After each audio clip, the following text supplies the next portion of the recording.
নমস্কাৰ বন্ধুসকল এই ভিডিঅ'টোৰ জৰিয়তে মই আপোনালোকক আজি দিনটোৰ আঁচনিসমূহৰ ওপৰত যিসমূহ গুৰুত্বপূৰ্ণ খবৰ আপোনালোকৰ বাবে ওলাই আহিছে সেই সকলোখিনি জনাই দিবলৈ চেষ্টা কৰিম গতিকে আপুনি এই খবৰকেইটাৰ বিষয়ে জানিবলৈ হ'লে ভিডিঅ'টো স্কিপ নকৰি কন্টিনিউ শেষলৈকে চাই থাকিব আৰু তাৰ লগতে এতিয়ালৈকে যদি চেনেলটো সাবস্ক্ৰাইব কৰা নাই তেনেহ'লে এতিয়াই গৈ চেনেলটো সাবস্ক্ৰাইব কৰক গতিকে আহক বেছি দেৰি নকৰি আজি দিনটোৰ খবৰকেইটাৰ ফালে আগবাঢ়ো আজি দিনটোৰ মই প্ৰথমটো গুৰুত্বপূৰ্ণ খবৰতে আপোনালোকক জনাই দিব বিচাৰিছোঁ মুখ্যমন্ত্ৰী আত্মনিৰ্ভৰশীল অসম আঁচনিখনৰ ফালৰ পৰা মুখ্যমন্ত্ৰীৰ আত্মনিৰ্ভৰ অভিযান আপোনালোকে জানে যে ৰাজ্য চৰকাৰৰ বাজেটত আমি ঘোষণা কৰিছিলোঁ যে 2 লাখ যুৱকক আমি আত্মসংস্থাপনৰ বাবে 2 লাখ টকাৰ আমি সহায় বা সাহায্য আমি দিম আৰু তাৰ মূল ধাৰণাটো হ'ব যে 1 লাখ সাহায্য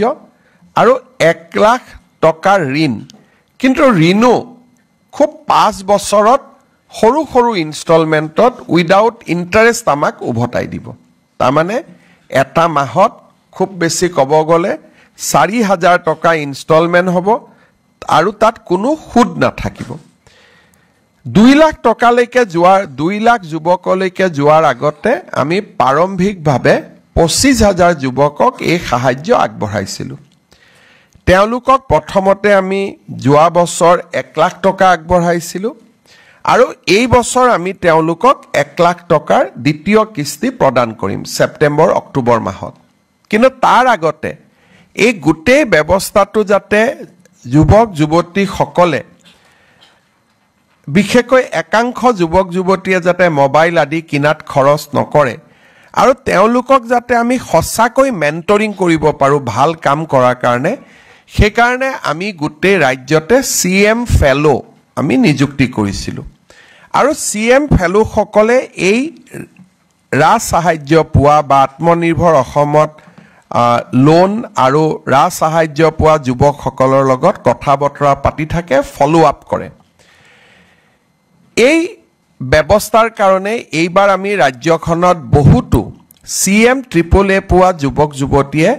সিৰিয়াসলি কাম কাজ কৰা দেখা পাইছো ইনফ্যাক্ট মই আজিও এখন সভাত এজন যুৱকক লগ পাই আহিছিলোঁ তেওঁ মোক কৈছিলে যে সিএম ট্ৰিপল এৰ দ্বিতীয় ইনষ্টলমেণ্টটো কেতিয়া দিব মই ক'লো বাবা তুমি তেতিয়া পাবা যেতিয়া এই 1 লাখ টকাৰ ভাল ব্যৱহাৰ হয় বোলে মোক তেওঁ ক'লে যে দাদা 1 লাখ টকা মই নিজৰ পৰা আৰু আপোনাৰ পৰা পোৱা 1 লাখ 2 লাখ টকা মই ইতিমধ্যে লগাই কাম আৰম্ভ কৰিছো আৰু মোৰ ব্যৱসায় ভালো হৈছে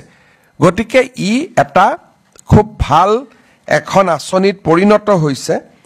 আৰু এতিয়া আমি বেংকসমূহৰ লগতো কথা পাতিছো যে এই 2 লাখ টকা সিট কেপিটেল পোৱা যুৱক যুৱতীসকলক আমি কেনেকৈ তেওঁলোকক আগুৱাই লৈ গৈ প্ৰধানমন্ত্ৰী মুদ্ৰা আঁচনিৰ সৈতে জড়িত কৰিব পাৰো সেই প্ৰক্ৰিয়াটো চলি থাকুতে আমি যেহেতু আমাৰ 2 লাখ লক্ষ্য 25,000ক আমি দিলো আমি আৰু 75,000 যুৱক যুৱতীক ঋণ দিয়াৰ বাবে সাহায্য দিবৰ বাবে আমি নতুন পঞ্জীয়ন আমি মুকলি কৰি দিছিলোঁ ইয়াৰ নিয়মটো হ'ল যে প্ৰথমে তেওঁলোকে পঞ্জীয়ন কৰে ৰেজিষ্ট্ৰেচন কৰে 75,000 ঋণৰ বা লোনৰ বা সাহায্যৰ বিপৰীতে প্ৰায় 1.5 লাখ যুৱক যুৱতীয়ে এইবাৰ নিজৰ নাম পঞ্জীয়ন কৰিছে একজেক্ট যদি সংখ্যাটো আমি ক'ব যাওঁ 1,62,000 যুৱকে এই আঁচনিখনত পঞ্জীয়ন কৰিছে আৰু এই পঞ্জীয়ন আমি 2024 চনৰ 18 অক্টোবৰৰ পৰা 18 নৱেম্বৰলৈকে লৈছিলোঁ এতিয়া কথাটো হ'ল যে এই 1,62,000 আবেদনকাৰীয়ে প্ৰথম পঞ্জীয়ন কৰিলে পঞ্জীয়নৰ পিছত কি কাম কৰিব তেওঁলোকৰ প্ৰজেক্ট কি এই গোটেই কথা জনাই তেওঁলোকে ৰেজিষ্ট্ৰেচন কৰিব লাগে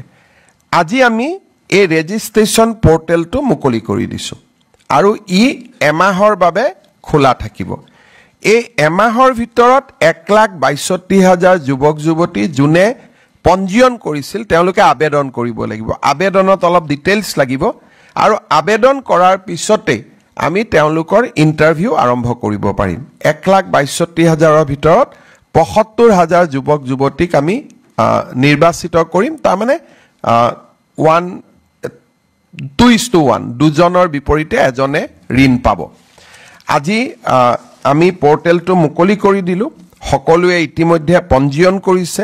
তেওঁলোকলৈকে আজি আমাৰ ইলেক্ট্ৰনিক্যালি মেছেজো আমি তেওঁলোকক পঠাই দিম গোটে 1,62,000 জনক যে পঞ্জীয়নৰ পৰ্টেল মুকলি কৰা হ'ল পঞ্জীয়ন হ'ল এতিয়া এপ্লিকেশনৰ পৰ্টেল মুকলি কৰা হ'ল তেওঁলোকে মোবাইলত মেছেজো পাব সংবাদ মাধ্যমৰ জৰিয়তেও গম পাব আৰু উদ্যোগ বিভাগে বিজ্ঞাপন আদিও দিব যাতে 1,62,000 যুৱকক আমি পঞ্জীয়নলৈকে আনিব পাৰো 25,000 75,000 এই দুইটা আঁচনি যদি আমি সফল কৰিব পাৰো আৰু টকা পইচাৰ যদি অপব্যয় হোৱাৰ বাতৰি নাহে তেতিয়ালে ভৱিষ্যতে আৰু 1 লাখ যুৱক যুৱতীৰ কাৰণে আমি ৰাস্তা খুলি থৈছো গতিকে এই আঁচনিখন সফল হোৱাটো অতিকে প্ৰয়োজনীয় এতিয়া বন্ধুসকল আজি দিনটোৰ এই আঁচনিসমূহৰ ওপৰত যিসমূহ গুৰুত্বপূৰ্ণ খবৰ মোৰ ওচৰত আছিলে সেই সকলোখিনি মই আপোনালোকক ভিডিঅ'টোৰ জৰিয়তে জনাই দিব চেষ্টা কৰিছো আশা কৰিছো ভিডিঅ'টো চাই ভাল পাইছে যদি ভিডিঅ'টো চাই ভাল পাইছে লাইক এটা কৰিব আৰু এই ভিডিঅ'টো আপোনাৰ বন্ধুসকললৈ যিমান পাৰে সিমান শ্বেয়াৰ কৰি দিব নাপাহৰিব আৰু তাৰ লগতে আপুনি যদি এতিয়ালৈকে চেনেলটো সাবস্ক্ৰাইব কৰা নাই তেনেহলে এতিয়া গৈ চেনেলটো সাবস্ক্ৰাইব কৰি ল'ব গতিকে আজি ভিডিঅ'টো ইমানখিনি আছিলে আকৌ নেক্সট নতুন এটা ভিডিঅ'ত নতুন এটা টপিকৰ সৈতে লগ পোৱাৰ প্ৰতিশ্ৰুতিৰে আজিলৈ লৈছো বিদায় জয় অসম ধন্যবাদ